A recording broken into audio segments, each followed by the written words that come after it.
warahmatullahi wabarakatuh. Perkenalkan, nama saya Anis Khoriatul Laili, mahasiswi dari Universitas Argopuro. Nomor induk mahasiswi yaitu 211M10041. Di sini saya akan melanjutkan tugas dari Bu Sugihartati. Di sini di part ini saya akan menjelaskan tentang kesetaraan dan keadilan gender ya, atau resum dari kesetaraan dan keadilan gender. Kesetaraan gender. Nah, dari video kemarin sudah itu ya, apa itu gender, apa itu pengertian gender. Dari video-video sebelumnya juga sudah dijelaskan apa itu pengertian gender. Nah, sini kesetaraan gender. Kesetaraan gender itu suatu kondisi yang sama dalam mencapai hak-hak dasar dalam lingkungan keluarga, masyarakat, negara, dan internasional.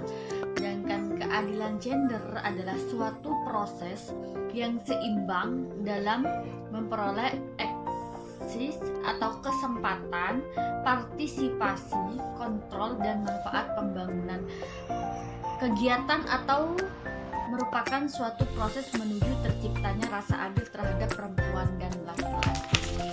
Gender, selanjutnya gender. Kata gender dapat diartikan sebagai peran yang dibentuk oleh masyarakat serta perilaku yang tertanam lewat proses sosialisasi yang berhubungan dengan jenis kelamin perempuan dan laki-laki.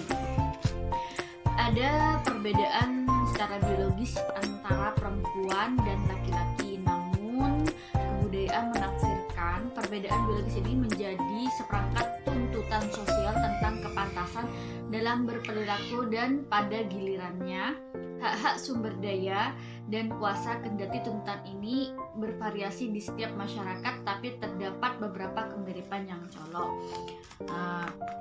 Selanjutnya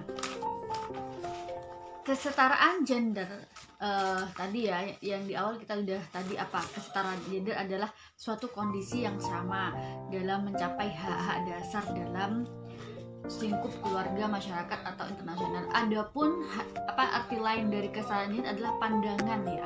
Pandangan bahwa semua orang harus menerima perlakuan yang setara dan tidak diskriminasi berdasarkan identitas mereka.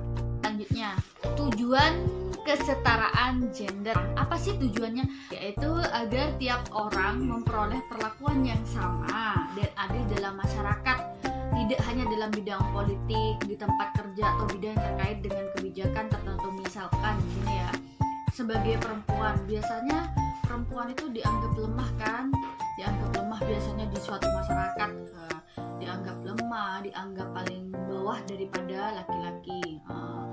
Namun faktanya seorang perempuan pun harus bisa mandiri dalam hal apapun agar tidak dianggap remeh, atau yaitu perempuan juga bisa bekerja seperti halnya laki-laki.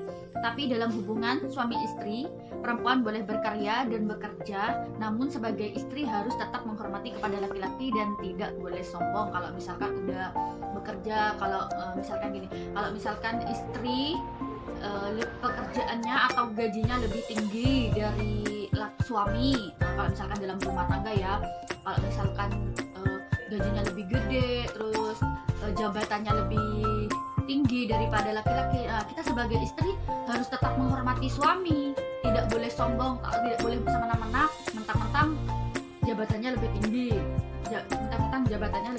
atau gajinya lebih tinggi. Itu tidak boleh sombong. Jadi kita, karena suami udah mempercayai seorang istri untuk bekerja, jadi harus bisa bekerja sama antara suami dan istri. Selanjutnya, kenapa sih perlu adanya kesetaraan gender? Alasannya kenapa perlu kesetaraan gender atau kesetaraan ya, kesetaraan perlu ditegakkan dalam masyarakat adalah agar tidak terjadinya ketimpangan sosial dan mencegah terjadinya perilaku adil. Maksudnya yaitu biar sama-sama lah, kayak perempuan sama laki itu kodrat, mungkin nggak sama ya kodratnya, laki-laki dan perempuan berbeda, cuman kalau untuk hak-hak dalam bekerja itu harus sama.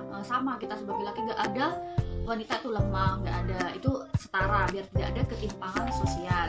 Selanjutnya, mengapa perbedaan gender menimbulkan permasalahan khusus dalam masyarakat Indonesia? Nah, gender dianggap melawan kodrat ya, dan menentang lingkungan sekeliling dan menentang kehendak ilahi. Hal ini menyebabkan seakan-akan gender menciptakan dikotomi antara laki-laki dan perempuan, dan dipandang seakan-akan gender adalah perlawanan perempuan terhadap laki-laki. Nah, tadi dikatakan menciptakan dikotomi antara laki-laki dan perempuan. Misalnya gini, dikotomi itu apa sih? Dikotomi adalah istilah yang menunjukkan partisi atau pembagian dari suatu keseluruhan menjadi dua bagian.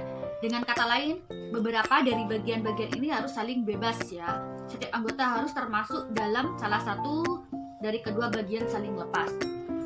Misalnya gini, biasanya kan seorang ibu rumah tangga ya yang tidak bekerja, bagaimana kalau misalkan dia bekerja, psikologis anak itu akan terganggu atau tidak? Nah, tentu sangat berpengaruh terhadap anak. Kalau misalkan ibu, apalagi di saat usia 1 sampai 5 tahun, masih bayi atau balita gitu, biasanya kan anak lebih cenderung dengan ibunya kan, lebih dekat dengan ibu, lebih kita sebagai seorang ibu harus ekstra memberikan kasih sayang atau pendidikan kepada anak. Maksudnya kadang ada istilah gini, ibu adalah madrasah pertama untuk anaknya. Nah, seorang ibu harus mengembangkan tumbuh kembang anak, memberikan